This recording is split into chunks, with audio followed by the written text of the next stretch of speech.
안녕하세요. 책나들입니다. 오늘은 꽁트 3편을 읽어드리겠습니다. 이 꽁트는 지난번 읽어드렸던 소설 파도야 어쩌란 말이냐 방생의 작가이신 손영상 선생님의 작품입니다. 이 역시 박완서님의 황혼처럼 특별한 설명은 필요 없을 것 같고요. 한 가지 확실한 점은 여러분께 웃음을 선사한다는 것입니다. 자, 그럼 웃으면 복이 오는 이야기 속으로 들어가 보겠습니다. 미운 며느리 염장 지르기. 엄마, 밥 먹었어? 오냐, 아직이다. 근데 포켓돈지 어딘지 거긴 잘 갔냐? 참, 엄마는 포켓이 아니고 포켓이야. 근데 우리 제돌이 잘 있어? 제돌이? 응, 잘 있다. 근데 애가 낯가리는지 내가 뭘 줘도 도통 먹을 생각을 안 하네. 응? 아니, 뭘 먹였는데? 그냥 나 먹던 밥이랑 국 말아줬는데 잘 안 먹어야? 시골 우리 워리 새끼는 아무거나 주는 대로 잘 받아 처먹는데 지놈도 같은 개새끼면서 뭔 그리 먹성이 까다롭나 몰겄다. 아이 엄마, 우리 여행 갈 때 집사람이 제돌이 음식 안 챙겨주던가요? 그 애 병나면 안 되는데. 돈이 얼마짜린데. 아이 참. 이봐, 일로 좀 와봐. 아들놈은 저나 저쪽에서 공연히 성질을 내며 아마 옆에 있는 며느라이를 부르는 모양이었다. 맹산댁은 속으로 연병하네. 궁시렁거리며 옆에 앉아있는 눈만 띠굴거리는 치아와와 잡종인 제돌이를 발끝으로 쿡 찔러 밀어버렸다. 녀석이 마치 귀족이나 되는 것처럼 소파에 떡 퍼질고 엎드려 폼을 잡고 있다가 쫑긋 귀를 세우고 눈을 디룩거렸다. 마치 지 애비의 전화 목소리를 알아듣는 것 같았다. 맹산댁은 그 모습이 괜히 밉살스러워 속으로 야 이놈아, 니깎게 폼 잡아봐야 개폼이지 뭐 다르겠냐? 다시 한번 발끝으로 옆구리를 좀 세게 찔러버렸다. 며느라가 전화를 바꿨다. 어머니 잘 계세요? 오냐? 근데 제돌이가 밥을 안 먹는다고요? 그렇구나 글쎄. 맹산댁은 우정 시큰둥하게 말을 받았다. 속으로 이 년놈들이 이 한여름에 해외여행 간다면서 즈 애비애미에게는 돈 몇 푼 찔러주고 집으로 불러 개새끼나 챙겨주라고 한 심사가 영 배알이 뒤틀려 솔직히 말이 곱게 나갈 생각이 없었다. 더구나 영감은 그 말을 듣고 벌컥 성질을 내며 자기는 갈 생각이 없다면서 내가 왜 이렇게 아들 집구석 개새끼까지 챙겨줘야 해요? 난 안 갈 텐겨. 자네나 잘 다녀오소. 하며 발을 빼는 바람에 속이 더 상했었다. 아이 참 어머니도 그렇다고 걔를 그냥 놔두면 어떡해요. 그럼 어찌게 하면 되냐? 아이 참 어머니 제가 말씀드렸잖아요. 메모도 해드렸고. 며느라이는 짜증을 내며 다시 한번 시어미에게 나불나불 개 돌보기 교육을 새로 시켰다. 저기 제돌이는요. 우선 매일 목욕을 시켜줘야 해요. 그리고 아침에는요.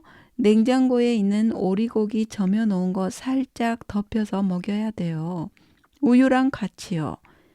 걘 버릇이 되어서 그거 안 주면 안 먹어요. 그리고 저녁엔 닭가슴살 다져놓은 거 있어요. 그거 먹이시면 돼요. 그러고 오후에는 바깥에 내려나가 꼭 운동을 시켜야 해요. 그래야 비만이 안 되고 면역이 생기거든요. 연병하네. 맹산댁은 다시 한번 입가로 욕지기를 뱉어내며 속에서 다시금 천불이 일었다. 그녀는 며느리가 말한 개새끼 먹이는 음식 처방도 들었고 메모도 봤지만 그녀는 아예 처음부터 개새끼에게 그런 걸 먹여줄 생각은 전혀 없었다. 그래서 우정 먹다 남은 밥짓거기를 모아주었더니 그놈이 밥을 안 먹는 건 당연했다. 냉장고에 있는 게 그게 오리고기였냐? 네, 보셨어요? 봤다. 근데 그거 내가 묵어 불었다. 네? 왜? 내가 묵으면 안 되냐? 아니 그런 게 아니고 제돌이가 늘 먹던 걸 안 먹이니 굶잖아요. 그러면 면역도 없어지고 병날까 봐서 그렇죠. 송수하기 저편에서 부글부글하는 며느리의 모습이 보이는 것 같아 맹산댁은 피식 웃었다. 왠지 그녀는 안 입고 온 며느리에게 염장이라도 질러줘야 속이 편할 것 같았다. 아가, 네? 내가 너네 기아들보다 못하냐? 아니 어머니 무슨 말씀을 그렇게. 그냥 우리가 애가 없다 보니. 그랴? 근데 너들 왜 애기는 안 갖냐? 아들 내외는 결혼한 지 5년이 지나도록 손주도 낳지 않은 채 1,000불이나 넘는 거금을 주고 개새끼 한 마리를 구해서 마치 제 새끼 돌보듯이 온갖 정성을 들이붓고 있었다. 그 꼬락서니가 미워 맹산댁은 갑자기 더 열이 치받쳐 따지듯이 물었다. 듣기론 둘 다 신체적 하자가 없다고 하는데 틀림없이 일한다는 핑계로 귀찮아서 임신을 피하고 있는 모양이었다. 며느라이는 시어머니의 느닷없는 아이에게 우거지상이 되었을 것이고 그녀의 아들에게 온갖 인상을 다 써보일 것이었다. 맹산댁은 당초 아들이 전화했을 때 혼자 생각에는 모처럼 아들 집에 영감이랑 오붓하게 와서 소주에 대패 삼겹살도 구워 먹고 저녁엔 아들네 멋진 침대에서 영감에게 안겨 남의 눈치 안 보고 꺼져가는 불이라도 함 살려볼까 주책 없이 김칫국부터 마시며 오냐 내 가서 집 잘 봐줄겨 잘 갔다 오니라 했다. 하지만 영감은 그녀와의 동행 요청을 단칼에 거부했다. 뭐요? 그럼 나 혼자 가라고? 그랴 자네 혼자 가서 오랜만에 푹 쉬었다 와. 영감은 맹산댁의 의뭉스러운 그런 야무진 속마음을 미리 눈치라도 챘는지 아주 단호하게 초를 쳤다. 그 바람에 그녀는 영 심기가 좋지 않았다. 그래도 아들 내외랑의 약속은 차마 파토를 낼 수가 없어 울며 겨자 먹기로 혼자서 그레이하운드를 탔지만 속에서는 심통이 있는 대로 올라 있었다. 거기다 개새끼 먹거리란 게 오리고기에 닭가슴살이라니. 영양음식 먹여 개새끼한테 양기 부추길 일이라도 있나? 맹산댁은 그것도 속이 뒤집혔다. 말이야 바른 말이지 맹산댁은 나이도 아직 60의 초반밖에 안 되었고 스스로 보기에도 아직 피부도 팽팽해 가끔 영감이 손이라도 봐주길 은근히 바라고 있었지만 영감은 언제부터인지 전혀 그런 내색을 꿈에도 안 비치니 답답할 노릇이었다. 아직 70도 안 된 영감일진데 일찌감치 은퇴했으면 이제부터는 마누라 손 붙잡고 함께 놀아주며 챙겨줄 줄 알았다. 헌데 챙기기는커녕 은퇴하자마자 얼씨구나 또래 영감들과 맨날 낚시에다 골프나 어울려 다니고 더하여 주말이면 고스톱판까지 벌려 술 타령이나 하고 사니까 우선 무시당하는 것 같아 기분이 나쁘고 또 억울해서 마음이 편치 않았다. 깐에는 머리에 먹물도 난 만큼 들었고 젊었을 땐 주변에 폼 좀 잡고 제법 사모님 소리도 듣고 살았는데 어쩌다 보니 요즘은 동네 교회 안악들하고 어울려 그냥 볼일 없이 낡아가는 것 같아 그녀는 매사가 마뜩지가 않았다. 마냥 속으로 심통만 쌓여가고 있었는데 그 와중에 생전 연락도 잘 안 하던 아들이 제법 곰살맞게 전화를 해서 한 열흘쯤 집 좀 봐달라고 했던 것이다. 그녀는 속으로 옳다커니 오랜만에 영감과 함께 구혼 여행이라도 하자는 마음으로 아주 흔쾌하게 마음을 먹었지만 막상 혼자 오니 우선 심심한 데다 왼종일 개새끼 수발하며 밥이나 챙겨주고 앉았으려니 그녀는 속에 천불이 나고 기름이 확 부어진 느낌이었다. 그녀는 영감의 이죽거림이 새삼 생각나 며느리 전화를 끊어버리고 옆에서 알짱거리는 제돌이를 냅다 발길로 질러버렸다. 영감이 이렇게 말했었다. 그 녀석 요즘엔 돈 받고 멍멍이 봐주는 독구 호텔도 있다던디. 걷다 맡기지 왜 우리께 또 넘긴다냐? 돈 아깝다 이거지. 썩을 놈. 난 실수. 나라도 개판인디 집구석도 닮아가남.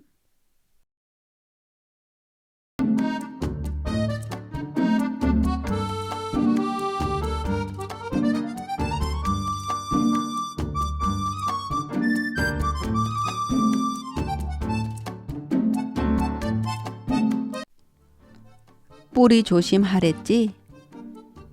병태가 가게에 들어서자 후배 오공에게서 전화가 왔었다는 메모가 있었다. 리턴콜을 하니 그가 점심시간에 꼭 좀 만나야겠다고 반강요를 했다. 왜? 뭔 일인데? 만나 부탁할 게 있는디 꼭 나오쇼잉? 시간을 보니 얼추 12시가 다 되어가고 있었다. 병태는 가게를 잠깐 학생에게 맡기고 바로 약속 장소인 맥도날드로 차를 몰았다. 춘치라고 하구만요. 성은 허가이고 오공 형님에게 말씀 많이 들었어요. 그가 맥도날드에 들어서자 오공과 함께 앉았던 한 사내가 느릿하게 인사를 하며 머리를 꾸벅했다. 잘생긴 얼굴이었다. 허우대도 크고 살결도 허여멀쑥한 것이 속이야 썩었는지 어쩐지 몰라도 겉모양새로 봐서는 이름값을 하고 있었다. 병태가 어눌하게 그의 손을 잡으며 인사를 하려고 하자 오공이 먼저 끼어들었다. 니는 썩은 춘치지만 우리 성님은 이름이 좀 거시기 하지만 사실은 겉도 속도 아주 쌩쌩한 양반이다. 앞으로 잘 모시라. 아이고 그러면요. 병태가 자리에 앉자 그는 다시 한번 머리를 숙였다. 사람 참 손님 앞에서 뭔 소리를 하고 있어. 병태가 오공을 향해 눈살을 찌푸렸지만 오공은 아랑곳도 하지 않은 채 공연히 히히 웃었다. 병태가 물었다. 왜? 무슨 일 있어요? 아니요 그냥 임마 이거 내 후배인데요. 며칠 전에 행님처럼 일로 도망 왔다 카네요.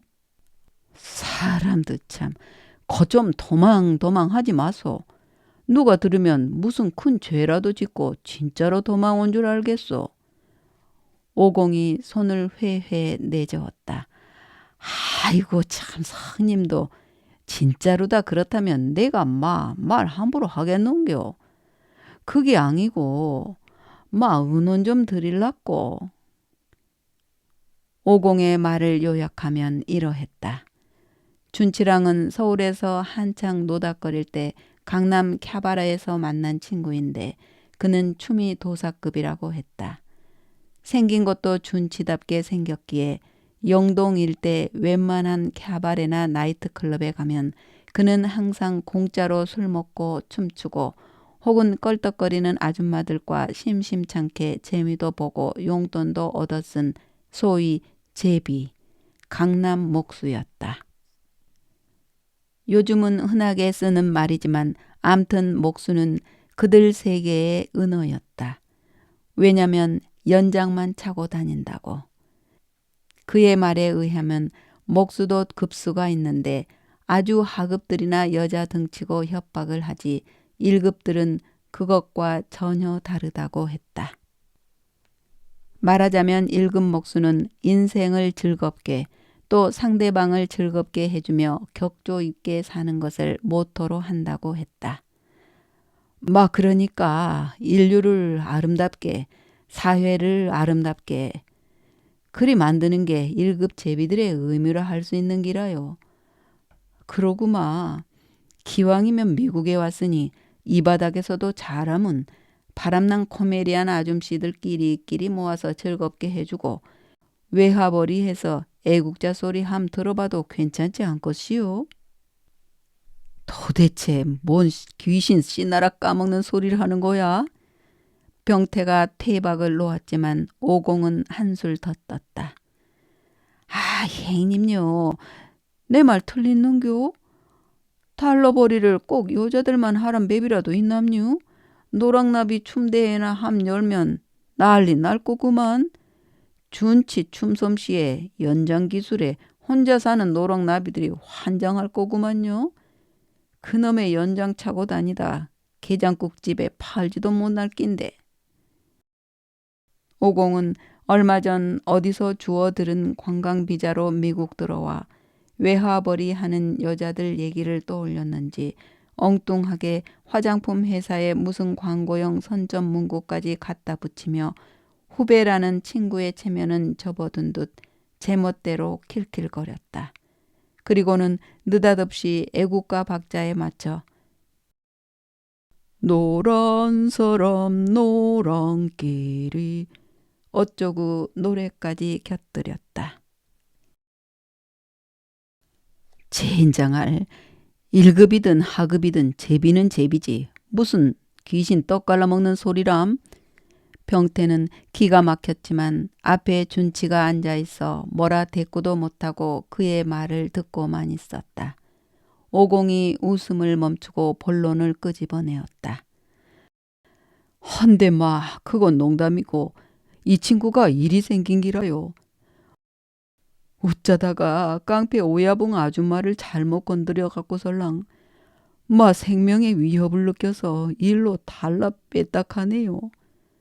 한 번은 잡혀가서 하마터면 연장을 잘릴 뻔하다가 어떻게 구사일생으로 도망을 나왔는데 이번은 도저히 피할 길이 없어서 그리 됐다카는데.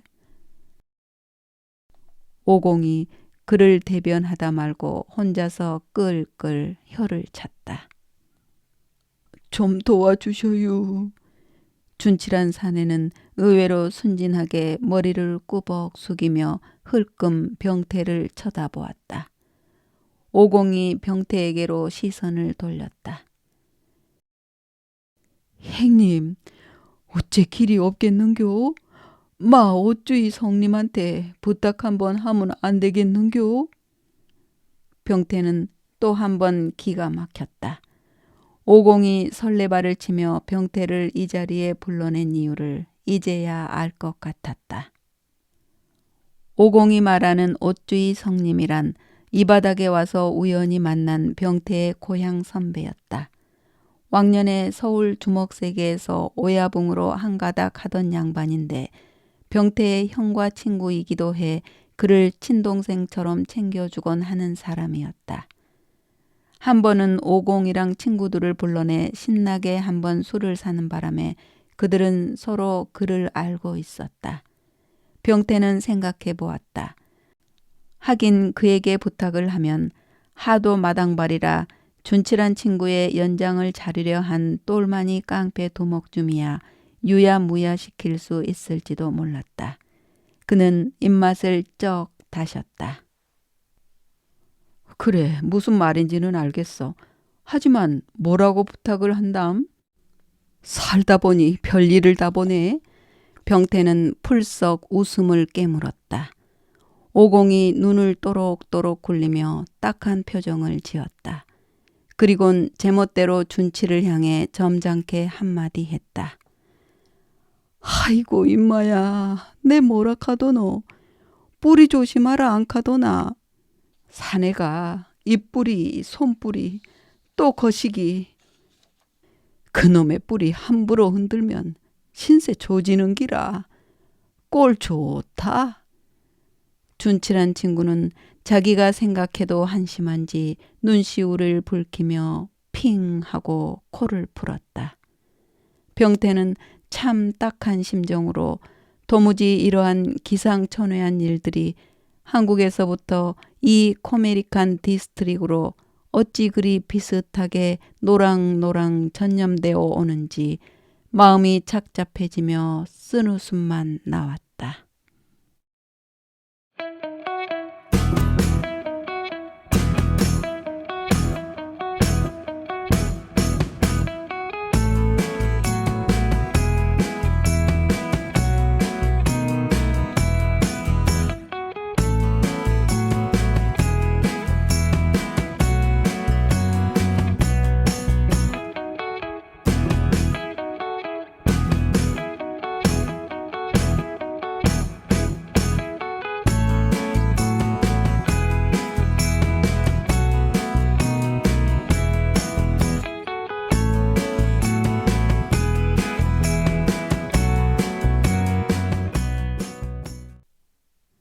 낭만이고 뭐고. 어느 주말 저녁이었다. 병태는 가게 일을 마치고 집으로 돌아오면서 녹음기를 틀었다. 타고 다니는 차가 워낙 고물이라 카세트 테이프를 끼우는 구멍만 뻥하니 뚫려 있었기에 그는 조그만 녹음기를 하나 사서 들고 다니며 심심하면 테이프를 틀거나 욕지거리를 독백으로 뱉어내곤 했다. 쌩쌩한 고급차에 CD까지 달린 오디오도 빵빵한 그것에 비하면 한심조차 하지 않았다. 그래도 이놈은 병태가 미국에 와서 구입한 최초의 친구였다. 가끔 자기가 뱉어놓은 욕짓거리도 다시 들을 수 있었기에 수님을 만나기 전까지는 정든 동반자였다. 녹음기에선 채베코가 노래를 불러주고 있었다. 70년대식 다방에 마담과 마주 앉아 도라지 위스키를 마시고 어쩌고 하는 가사였는데 제목이 낭만에 대하여라던가 귀에 익은 멜로디도 아니고 노랫말도 다소 낯선 것이었는데 이놈이 묘하게도 그의 가슴에 물을 뿌릴 줄이야. 낭만이라 함은 우리가 살아온 정서로 봐선 우선 떠오르는 것이 해질녘의 바닷가라든가 바람 부는 산등성이, 겨울날의 주막집, 뭐 이런 막연한 상상이 아니었나 싶다. 그러니까 어떤 배경이나 풍경을 아련히 그리며 왠지 쓸쓸해져서 그 조용한 풍경에서 일상을 잠시 잊고 싶었다고나 할까. 그건 아마도 북적대는 인파에 늘 시달리는 우리네 본능이 소위 낭만을 찾고 싶을 때만큼은 좀 조용한 고요한 그것을 원한 것일지도 모르겠다. 그러면서도 술잔 기울이며 멋있는 폼으로 파이프 담배라도 한 대 물고 있는 모습. 그러다가 이를 지켜본 어떤 괜찮은 여자와 어찌어찌 썸씽이라도 생긴다면 얼마나 낭만적일까. 이런 생각 안 해본 놈 있다면 그건 거짓말이다. 말하자면 낭만을 찾는다면 채베코 노랫말처럼 한복 입은 다방 마담이라도 함께 앉아 있어야만 외롭네 어쩝네 하는 구라도 술술 나오지. 백날 혼자 앉아 그놈을 찾아본들 가슴에 멍만 더 커갈 뿐일 터였다.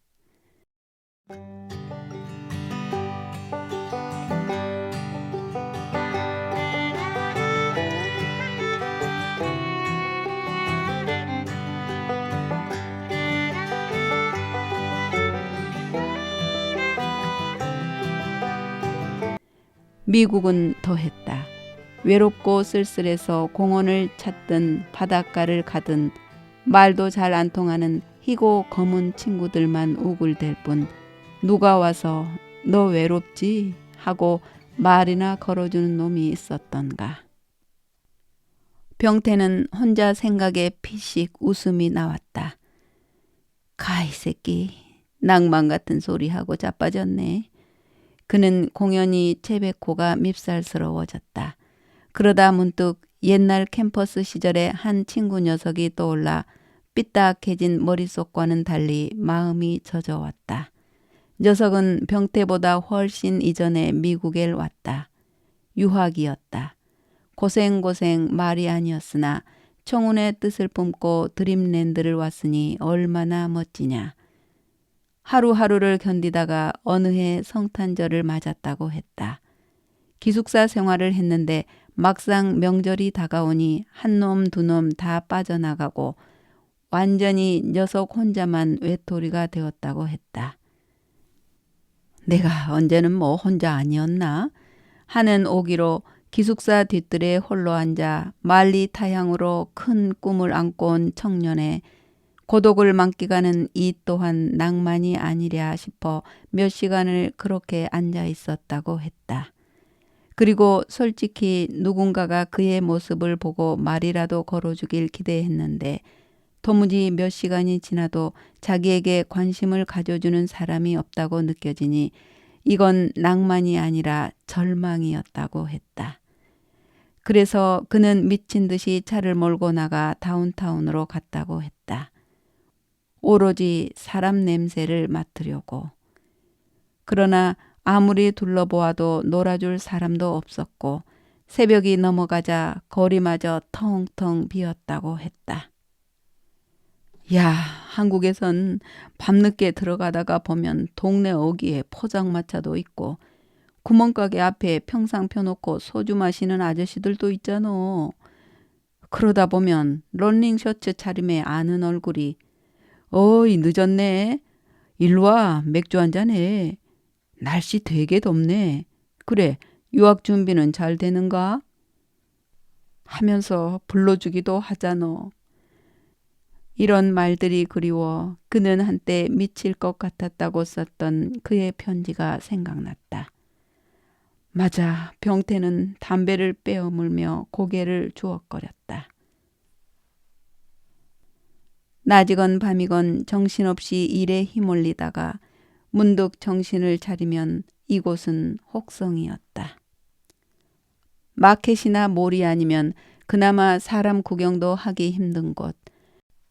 도대체 여기 사는 놈들은 허구한 날 집구석에서 무엇을 하고 있는지. 주말이면 주말이라고 알바 나가고 평일이면 일하러 나가고 동네에선 옆집에 누가 사는지도 모르고 일방적으로 매도하면 야마 넌 아직도 미국을 몰라서 그래 라고 모두들 말할지도 모르겠다. 어이 누구 없어? 퇴근하고 누구 나랑 술 한잔 할 놈? 운전 안 해? 음주운전 걸리면 돈이 만불이나 깨져 임마. 우리 마누라 토끼 눈 뜬다. 애들 픽업도 가야 돼. 연병할. 병태는 혼자 생각에 녹음기가 멎은 것도 모른 채 차창 밖으로 찍 침을 뱉었다. 늦었네. 피곤하지? 얼른 씻고 나와. 상 차려 놓을게. 후줄근하게 들어서는 병태에게 아내가 상큼한 목소리로 말을 건넸다. 나 밥 안 먹을래. 소주나 한 잔 주라. 왜 또? 무슨 일 있어? 그녀가 놀란 듯 조심스레 물어왔다. 지난번 병태가 거리 깡패들에게 이유 없이 쥐어터지고 지갑 홀랑 털린 이후로 그녀는 또 자가 입에 붙었다. 일은 무슨 앞일 없어. 그냥 낭만이나 수입하면 어떨까 해서. 뭐? 이렇게 용렬스러운 투정이라도 부려야 기분이 좀 풀리려나. 병태는 어리둥절하게 서 있는 아무 죄도 없는 아내에게 공연히 퉁명스럽게 웃옷을 벗어 내던져 버렸다. 다행히 나의 이런 기분을 조금 이해한 듯 옷을 집어들며 아이고 또 왜 그러실까? 눈을 찡긋하며 눈웃음을 흘긴다. 이봐 마눌, 그 또라는 말 좀 안 하면 안 될까? 오늘부터 금지어로 정한다. 아유 또. 알았으니 어서 밥이나 먹어요. 배고프면 낭만이고 뭐고 생각도 안 날걸요. 갑자기 훅 시장기가 몰려왔다.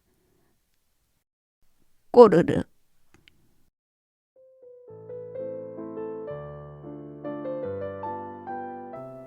네, 이야기는 여기까지인데요. 어떠셨나요? 조금 웃으셨나요? 여러분이 재미있다는 댓글 남겨주시면 나중에도 꽁트나 재미난 얘기를 더 올려보겠습니다. 멀리서 보면 희극이지만 가까이에서 보면 비극이다 라는 찰리 채플린의 말처럼 조금 멀리 볼 수 있는 꽁트나 소설도 인생의 희극적인 요소가 아닐까 싶은데요. 또한 그의 말처럼 웃는 것만으로도 인생은 여전히 가치가 있다 라는 말의 의미를 상기해 봅니다. 여러분, 오늘도 끝까지 함께 해주셔서 고맙습니다.